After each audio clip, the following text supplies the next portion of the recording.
nearly 3 decades, I've served as a career prosecutor in both Republican and Democratic administrations.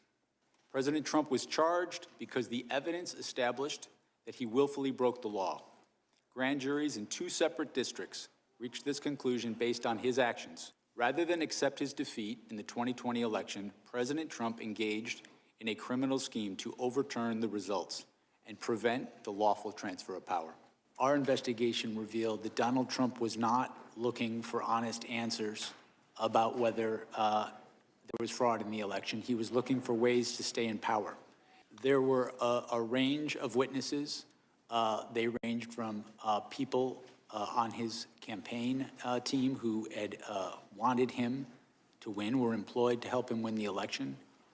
They included state officials, state Republican officials who wanted him to win, voted for him, campaigned for him, asked him and his co-conspirators to provide evidence to support their claims, and invariably they never did. There were election workers who had their lives turned upside down and received vile death threats because they were targeted by Donald Trump and his co-conspirators. I had a duty to protect witnesses in this investigation.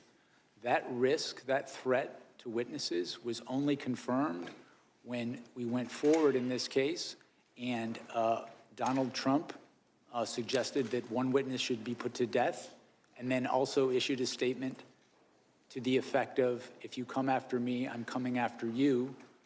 In my mind, I can't think of a more direct threat to witnesses and individuals involved in that proceeding.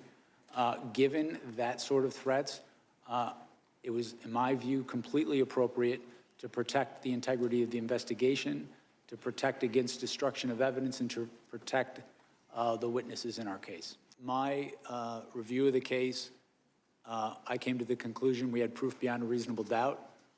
We were ready, willing, and able to go to trial in the case. Of course, as I said in my opening statement, prosecutors can't control outcomes, but I felt confident in pursuing the case to trial.